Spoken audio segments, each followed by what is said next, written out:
तो है गाइस, कैसे हो आप सब लोग। तो आज मैं एक्सप्लेन करने वाला हूँ children of the Shinji family के एपिसोड नंबर 3 को। तो चलो बिना किसी देर के एपिसोड को शुरू करते हैं। एपिसोड की शुरुआत होती है एंड हमें आराता को दिखाया जाता है जिसकी मुलाकात सुबह सुबह कोतोनो से होती है, पर लेकिन उनके बीच में कोई ढंग की बात नहीं होती है गुड मॉर्निंग के अलावा। आराता सोचने लग जाता है कि उस इंसिडेंट के बाद वो लोग कुछ ही बार मिले हैं, पर लेकिन वो हमेशा की तरह ही एक्ट कर रही है, कहीं उसे बुरा तो नहीं लग गया। पर लेकिन तभी वहाँ पे सिया आ जाती है जो कि आराता को दिन में सपने देखने के लिए मना करती है। आराता उसे देखती काफी हैरान हो जाता है, लेकिन सिया उसको याद दिलाता है कि तुम्हें क्यूट तरीके से मेरे को बुलाना होगा। वो लोग कोतोनो के बारे में बात करते उसके पहले वहाँ पे मिनामी आ जाती है जो कि हमेशा की तरह काफी ज्यादा जोश में थी। वो आराता को याद दिलाने लग जाती है कि कैसे उसने गेम में उसको कई बार हराया था पिछले दिन, एंड क्योंकि वो सेंपाई कह के बुला रही थी, ये देख के सिया भी काफी ज्यादा हैरान हो जाती है एंड वो बोलने लग जाती है कि सेंपाई उस बंदे को बोलते हैं जो कि मैच्योर होता है। जिसके बाद वो लोग स्कूल के लिए निकल पड़ते हैं। फिर हमें दिखाया जाता है कि आराता स्कूल जैसे ही पहुंचता है वहाँ पे उसको उसकी क्रश दिख जाती है एंड वो छुप जाता है। ओका बोलने लग जाती है कि आखिर तुम कन्फेस क्यों नहीं कर लेते, जिस पे आराता बताता है कि उसका ऑलरेडी बॉयफ्रेंड है। एंड ये सुनने के बाद ओका हंसने लग जाती है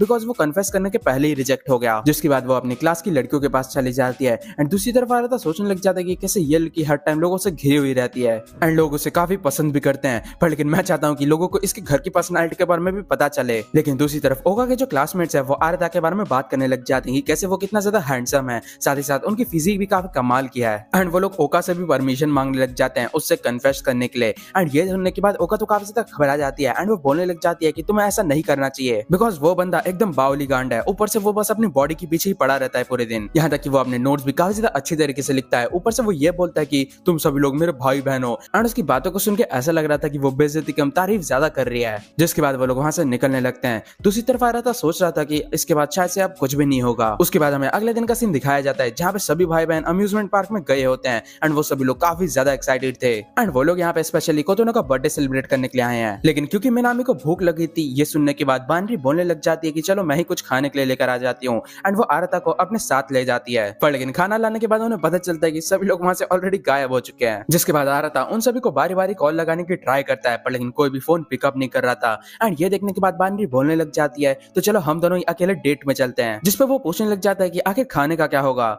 एंड फिर हमें दिखाया जाता है कि सारा खाना आराता को ही ठूसना पड़ता है। वहां पे चलने के दौरान बानरी एकदम आराता का हाथ पकड़ लेती है एंड ये देख के आराता भी काफी ज्यादा हैरान हो जाता है एंड इस दौरान आराता के लिए चीजें काफी ज्यादा ऑकवर्ड भी हो जाती है। एंड अगर तुम समझ पा रही हो मेरी बातों को तो समझ जाओ। एंड इन चीजों के चलते बानरी आराता के काफी ज्यादा मजे लेती है। जिसके बाद वो लोग वहाँ पे नॉर्मली चलने लग जाते हैं, पर लेकिन आराता को रियलाइज होता है कि सभी बंदे उन्हीं की तरफ देखे जा रहे हैं बिकॉज उसकी जो सिस्टर है वो काफी ज्यादा खूबसूरत है, ऊपर से उसके कई सारे फैंस भी हैं। एंड क्योंकि आराता का ध्यान नहीं था इस वजह से वो सीढ़ियों में गिर भी जाता है उल्टा। एंड बानरी उसे हाथ दे के उठाती है। उसके बाद वो लोग रोलर कोस्टर में जाते हैं जहाँ पे आराता का तो मैं नहीं बता सकता, पर लेकिन बानरी इसको काफी ज्यादा एंजॉय करती है। राइड खत्म होने के बाद आराता उनको वापस से कॉल लगाने की ट्राई करता है एंड दूसरी तरफ हमें दिखाया जाता है कि उसके जो भाई बहन है वो लोग कोई शो एंजॉय कर रहे थे। एंड शो खत्म होने के बाद शियोन उनको फोन भी लगाता है, लेकिन इस बार आराता फोन पिकअप नहीं कर पाता बिकॉज वो लोग अब नेक्स्ट राइड में थे। जिसके बाद फाइनली वो लोग एक और बार कॉल लगाते हैं एंड बात कर पाते हैं, जहाँ पे उन्हें पता चलता है कि वो लोग अभी काफी ज्यादा दूर है, जिसका सीधा सीधा मतलब है कि उनको अभी अकेले ही एंजॉय करना होगा। लेकिन आराता ये गेस करने लग जाती है कि मैं गारंटी दे सकती हूँ कि जो बान रही है वो ये बोलेगी कि चलो हम लोग डेट पे चलते हैं आराता से।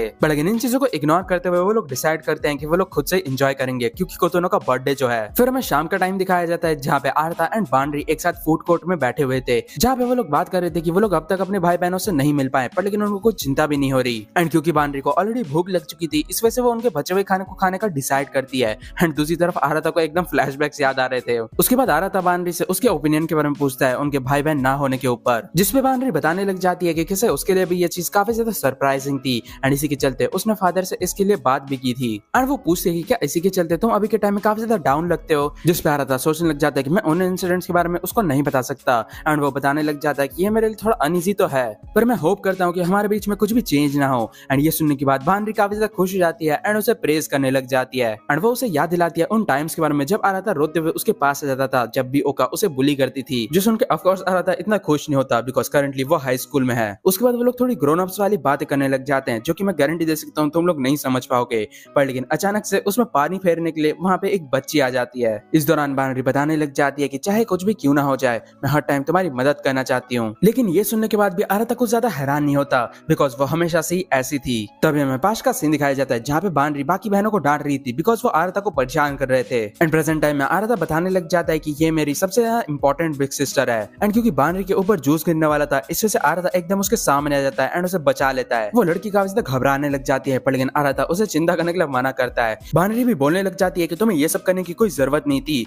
पर लेकिन आराता बोलने लग जाता है कि मैं भी तुमको प्रोटेक्ट करना चाहता हूँ क्योंकि मैं तुम्हारा छोटा भाई हूँ। एंड ये सुनने के बाद बानरी काफी ज्यादा इमोशनल हो जाती है एंड खुश भी, बिकॉज उसका छोटा भाई बड़ा हो रहा है। उसके बाद फाइनली वो सभी भाई बहन मिल जाते हैं वापस से, जहाँ पे वो सभी लोग काफी ज्यादा शॉक होते हैं क्योंकि आराता गीला हो गया था। उसके बाद वो लोग डिसाइड करते हैं कि वो लोग अभी और भी जगह घूमने वाले हैं। एंड ब्रिज में पहुंचने के बाद ओका एकदम प्रिंसेस की तरह एक्ट करने लग जाती है एंड दूसरी तरफ मिनामी प्रिंस की तरह। तभी आराता, शियोन एंड कोतोनो एक साथ बाथरूम के लिए निकल पड़ते हैं एंड दूसरी तरफ जो बाकी बहन है उनके बीच में कुछ सीक्रेट बातें शुरू होती है एंड शिया उन सभी को बाथरूम वाले इंसिडेंट के बारे में बताती है, जो सुनने के बाद सभी लोग काफी ज्यादा शॉक हो जाते हैं। पर लेकिन रियलिटी तब होती है जब शिया उनको इसके बारे में भी बताती है कि उसने आराता का टेस्ट भी लिया था एंड उसमें आराता पास हो गया था क्योंकि उसका कोई भी फिजिकल रिएक्शन नहीं था। ये सुन के वो लोग कंफ्यूज हो जाते हैं एंड उससे पूछते हैं कि आखिर उसने टेस्ट कैसे लिया। एंड जब उन्हें रियलिटी पता चलती है तब ये उनके लिए और भी ज्यादा शॉकिंग था। ओका तो पूछने लग जाती है क्या तुम्हारे पास और कोई मेथड नहीं था। एंड ऑफ कोर्स इतनी सारी इन्फॉर्मेशन उन तीनों के लिए काफी ज्यादा शॉकिंग थी। एंड फिर वो लोग ओतनो के बारे में ही बात करने लग जाते हैं, जहाँ पे वो लोग उसे ब्लेम भी नहीं कर सकते क्योंकि उसे ये सब इन्फॉर्मेशन काफी ज्यादा सडनली मिली थी। एंड तभी ओका गेम रूम इंसिडेंट के बारे में भी बात करने लग जाती है एंड वो उन सभी को उस टाइम का रियलिटी बताती है। एंड ये सुनने के बाद ऑफ कोर्स वो लोग और भी ज्यादा सरप्राइज हो जाते हैं। एंड इन सभी का मेन रीजन यही है कि वो लोग ब्लड रिलेटेड नहीं है। पर तभी बानरी उन सभी को ये सब चीजें ज्यादा सीरियसली लेने के लिए मना करती है, बिकॉज कोतोनो अभी भी छोटी है। एंड ऊपर से जब उसको अचानक से ये पता चला कि वो सभी लोग भाई बहन नहीं है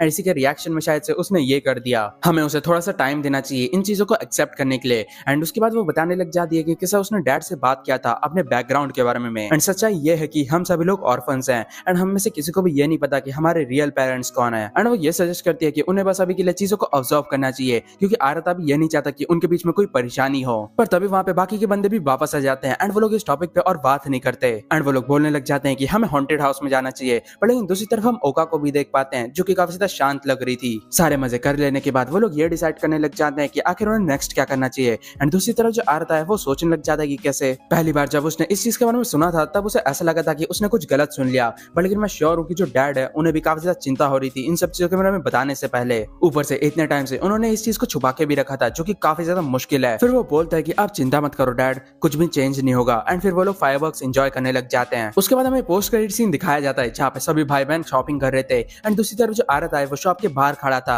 लेकिन तभी उस बेचारे की नजर अपने क्रश पे जाती है जो कि अपने बॉयफ्रेंड के साथ आई होती है। लेकिन उसी मोमेंट में वहाँ पे ओका भी निकल आती है एंड आराता काफी ज्यादा घबरा जाता है। फिर उसके बाद वो लोग एक साथ वॉक पे निकलते हैं जहाँ पे ओका बोलने लग जाती है कि मेरे को तुम्हें कुछ बताना है। तुम्हें पता है ना कि हम लोग 3 दिन पहले तक ही ट्विंस थे, लेकिन अब सब कुछ चेंज हो चुका है। जो सुनने के बाद आराता बोलने लग जाता है कि ये सब बातें मत बोलो बिकॉज मैं अब भी तुम्हें अपना ट्विंस मानता हूँ। ये सुन के ओका बोलने लग जाती है कि अगर तुम सच्चाई को एक्सेप्ट नहीं करोगे तब तुम एक बेवकूफ की तरह लगोगे। क्या तुम्हें याद है जब हम लोग छोटे थे तब हमें ऐसा लगता था कि हमारे बीच में टेलीपैथी है क्योंकि हम लोग ट्विंस हैं एंड हम लोग एक दूसरे के जो थॉट्स हैं वो भी रीड कर सकते हैं। ऊपर से जो हमारे रॉक पेपर सीजर है वो हमेशा टाई होते थे जो देख के बाकी सभी लोग ये बोलते थे कि हम लोग सही में ट्विंस हैं। पर तभी ओका ये बोलती है कि मेरे को पसंद है। एंड ये सुनने के बाद आराता काफी ज्यादा हैरान हो जाता है। तो गाइस कमेंट्स में बताना कि आपको ये एपिसोड कैसा लगा एंड अगर आपको वीडियो अच्छी लगी है तो वीडियो को लाइक कर देना एंड चैनल को भी सब्सक्राइब कर देना एंड कमेंट करके बताना कि आपको क्या लगता है कि नेक्स्ट एपिसोड में क्या होने वाला है। एंड अगर आपने अब तक मेरे सेकंड चैनल की वीडियो नहीं देखी है तो उसको भी देख लेना, लिंक आपके सामने आ रहा होगा। तो बस आज वीडियो के लिए इतना ही, मिलते हैं नेक्स्ट वीडियो में, तब तक के लिए सावनारा।